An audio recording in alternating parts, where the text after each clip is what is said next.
यो चाहिँ सिँचाइ पोखरी आरसिसी वाला सिँचाइ पोखरी हो 1.5 लाख हो अरे यसको स्ट्रेन्थ चेक गर्न गइरहेको छौँ हामीले रिबाउन्ड हेम्मरदेखि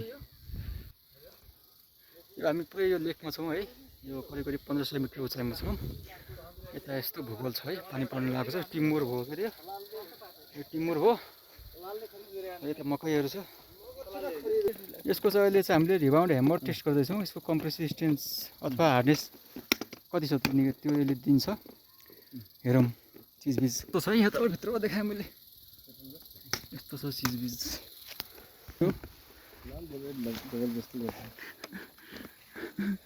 ल यो हात बगाउनुलाई हात जाला फेरि खोल्नु त्यो हान्दा सिधा आउनुपर्छ बाङ्गुने हुन्छ क्या अब चाहिँ डाटा एकछिन डाटा देखाउनु डाटा 0 छ ल यहाँ 0 छ हानेर देखाउँछु म तपाईँलाई मैले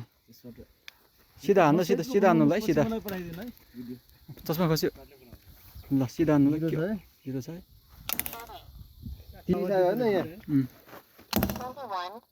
कति हो 21 किलो आयो पुरै हल्यो के 22 भयो ठिकै हो M20 M15 त हो नि यो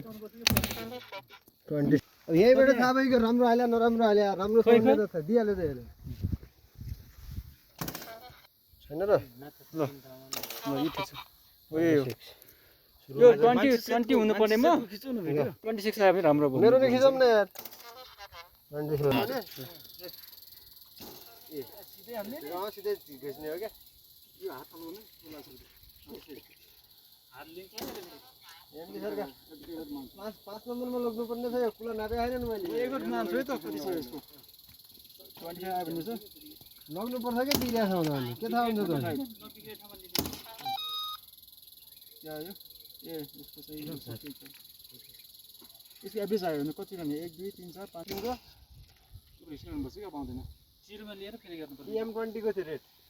M20